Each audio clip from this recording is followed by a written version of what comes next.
네, 안녕하세요. 여러분들의 필사를 도와줄 고영민 목사입니다. 여러분들이 필사할 성경책은 에베소서예요.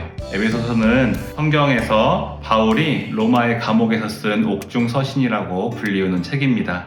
로마 제국의 중요한 도시였던 에베소는 해상과 육상으로 무역로가 교차되는 지리에 있었던 도시였어요. 그래서 교통과 상업의 중심지 역할을 했고 아주 부유한 도시이기도 했습니다. 네, 특히 7대 불가사의로 알려진 아데미 신전이 있었던 곳이에요. 아데미 여신이 이제 모셔졌던 곳이겠죠. 그래서 수많은 사람들이 이 신전에 와서 제사를 지내고 했던 곳입니다. 사도행전에 따르면 에베소 교회는 사도 바울이 3차 전도 여행 때 3년을 머물러서 목양을 했던 교회가 에베소 교회입니다. 다른 어떤 도시보다 오래 있었기 때문에 아마 교회를 굉장히 사랑했을 거예요. 또 개인적으로는 사도 바울이 아들로 여겼던, 영적인 아들로 여겼던 디모데를 그 에베소 교회에다 맡겼던 교회이기도 합니다. 재미있는 것은 에베소서는 에베소 교회가 가진 어떠한 특별한 문제를 다루지 않고 있어요. 아주 일반적인 우리가 잘 알고 있는 교회론을 다루고 있고, 그리고 성도로서 교회적 삶을 어떻게 살아내야 할지를 다루고 있는 것이 에베소서입니다.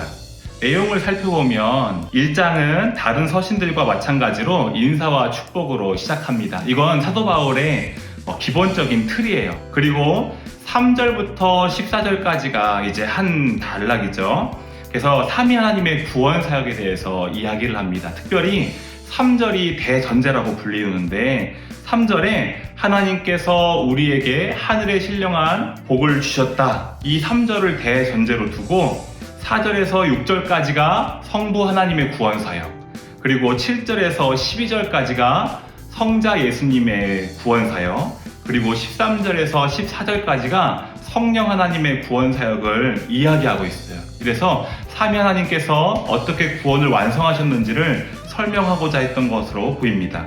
사도 바울은 이후에 기도하는 장면이 15절부터 23절까지입니다. 사도 바울은 이 삼위 하나님께서 이루신 구원 사역을 더욱 풍성히 알 수 있도록, 깊이 알 수 있도록 하나님 앞에 기도하는 모습을 우리가 볼 수 있어요. 이제 2장으로 넘어가면 사도 바울은 우리가 어떠한 사람이었는지를 이야기를 해요. 이 사도 바울은 반드시 죄인에 대해서 꼭 이야기를 합니다.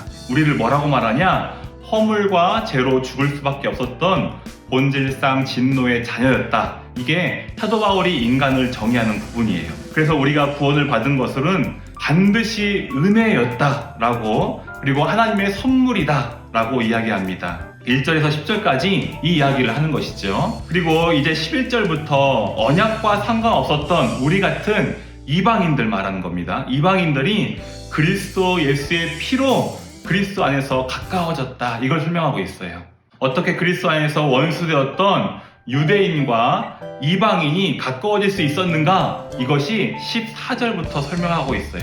그리스도 예수 안에서 그의 피로 말미암아 가까워졌는데 함께 어떤 존재가 되었습니까? 이제는 성전이 되어져가는 존재, 함께 유기적 교회를 이루어가는 존재로 2장을 마무리합니다. 이렇게 사도 바울은 삼위 하나님께서 이루신 구원으로 말미암아 유대인뿐 아니라 원수되었던 이방인들까지도 어떻게 하나가 되어졌고 이제는 어떠한 존재인지 교회론적으로 설명하고 2장을 마무리합니다. 여러분들이 이 오늘 필사한, 이번 주에 필사할 부분이 바로 이러한 부분이니까 필사하면서 큰 은혜 받으시기를 축복합니다. 그러면 우리 다음 주에 만날게요. 안녕.